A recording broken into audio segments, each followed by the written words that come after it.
কনকনে শীতে আংশিকভাবে জমে গেছে নায়াগ্রা জলপ্রপাত। বরফে ঢাকা অনন্য এই সৌন্দর্য দেখতে ভিড় করছেন পর্যটকরা। হিমাঙ্কের নিচে তাপমাত্রা নেমে যাওয়ায় ধীরে হয়ে পড়েছে পানির প্রবাহ। পিচ্ছিল রাস্তা ও তীব্র ঠান্ডায় পর্যটকদের সতর্ক থাকার পরামর্শ দিয়েছে প্রশাসন। তীব্র শীত আর তুষারঝড়ে বিপর্যস্ত যুক্তরাষ্ট্র, কানাডা সহ বেশ কয়েকটি দেশ। এর প্রভাব পড়েছে পর্যটন খাতেও।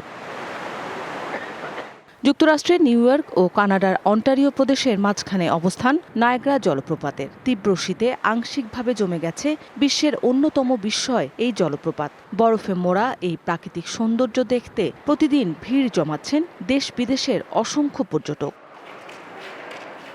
চলতি শীত মৌসুমে তাপমাত্রা হিমাঙ্কের নিচে নেমে যাওয়ায় জলপ্রপাতের চারপাশে তৈরি হয়েছে বরফের আস্তরণ। পুরো জলপ্রপাত জমে না গেলেও তীব্র ঠান্ডায় অনেকটাই ধীর হয়ে পড়েছে পানির গতি। মনোমুগ্ধকর এই দৃশ্য স্মরণীয় করে রাখতে ব্যস্ত দর্শনার্থীরা। বরফে ঘেরা নায়াগ্রা জলপ্রপাতের সৌন্দর্য গ্রীষ্মকালের চেয়েও আলাদা এবং আরো বেশি মনোমুগ্ধকর। 2000 সাল থেকে কানাডায় আছি। গ্রীষ্ম ও শীতকাল দুই সময়ই এখানে আসি, তবে শীতকালে আসতে বেশি ভালো লাগে। RICL TMX, যুগের পর যুগ স্থাপনা থাকে মজবুত।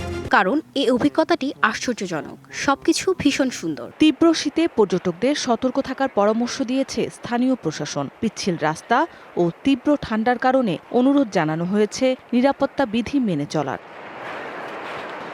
শীতকালেও নায়াগ্রা জলপ্রপাতের অনন্য সৌন্দর্য দেখে বিমোহিত সবাই। ঋতু বদলালেও কখনোই কমে না যার আকর্ষণ। মৌসুমী শান্তা, ডিবিসি নিউজ ডেস্ক।